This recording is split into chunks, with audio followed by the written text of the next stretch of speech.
Have you ever just stopped and wondered how AI, things like ChatGPT, seem to understand us so well? It honestly feels like magic, right? Well, today we're going to pull back that curtain and take a look at the secret language that makes it all happen. All right, let's get into it. So let's just start with that big central mystery. When you type out a question, how does a machine, a thing made of circuits and code, actually get the meaning, the nuance, the whole vibe behind your words? I mean, it doesn't have a brain like we do, so what's going on here? And this slide right here, it just perfectly captures the problem. On one side, you've got our rich, messy, beautiful human language. And on the other, the language of computers, just a cold, hard stream of ones and zeros. There is a huge, huge gap between these two worlds. So, how do we build a bridge? Well, the answer lies in creating something pretty incredible, a map for words. The whole idea is to translate this abstract concept of meaning into the only language computers really speak, numbers. This amazing technology has a name, embedding. It's the process of taking our words and our sentences and turning them into a special list of numbers called a vector. You can think of it as the secret translation key that finally unlocks language for machines. Just look at this. The word apple suddenly stops being just a word. It becomes a coordinate, a specific point in this giant mathematical space. It's not just a word anymore. It's a location on our map of meaning. Okay, and here is where it gets really, really cool. It's all about how this map is organized. See how the coordinates for apple and pear are kind of similar? They're neighbors on the map. But then look at car. Its coordinates are way off in a totally different neighborhood. This is how the computer starts to understand relationships. So, the most important thing to remember is this. Meaning literally becomes distance.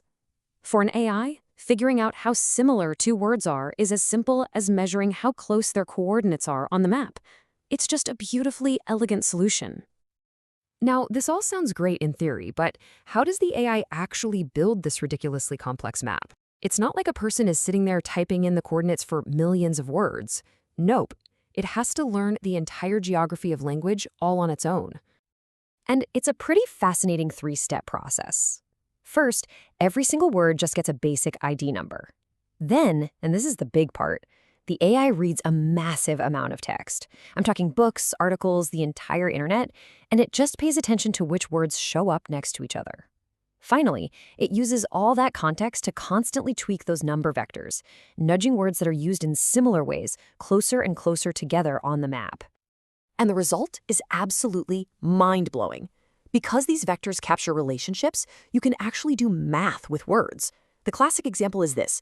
You take the vector for king, you subtract the vector for man, and then you add the vector for woman. And what do you get? The answer vector lands right next to the vector for queen. It's incredible. This shows the AI isn't just memorizing definitions, it's understanding deep concepts like gender and royalty. So we've got this amazing map. Now let's connect the dots to the AIs we interact with every day, the large language models, or LLMs. How do they actually use this map to talk with us? I really can't stress this enough. For an LLM, embedding isn't just a neat trick. It is the absolute foundation. It's the first, most essential step for the model to even begin to figure out what you've just told it. Without embedding, your sentence is just a jumble of letters. So here's how it actually works. You type a sentence, the LLM first breaks it down into smaller pieces, or tokens. Then, it takes every single one of those tokens and looks up its coordinates on the map, turning each one into its own unique embedding vector. Okay, so now the LLM has this whole sequence of number vectors. That's its real input. It can now analyze all the patterns and relationships between those vectors to understand the overall context of what you're saying. And from there, it can predict the most logical next set of vectors, which it then translates back into words to give you a response. And listen, this isn't just some abstract concept for AI researchers.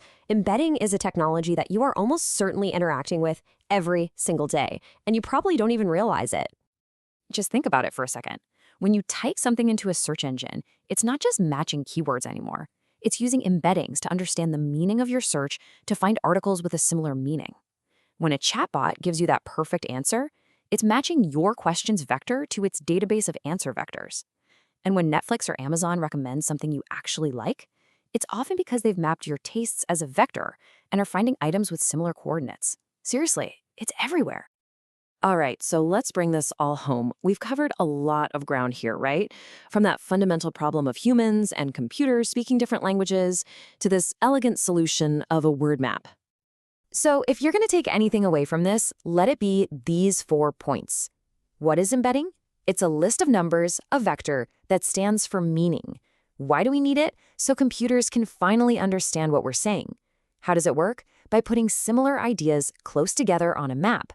And where is it used? In pretty much every modern AI language application you can think of. At the end of the day, embedding is the invisible framework that makes all of modern AI possible.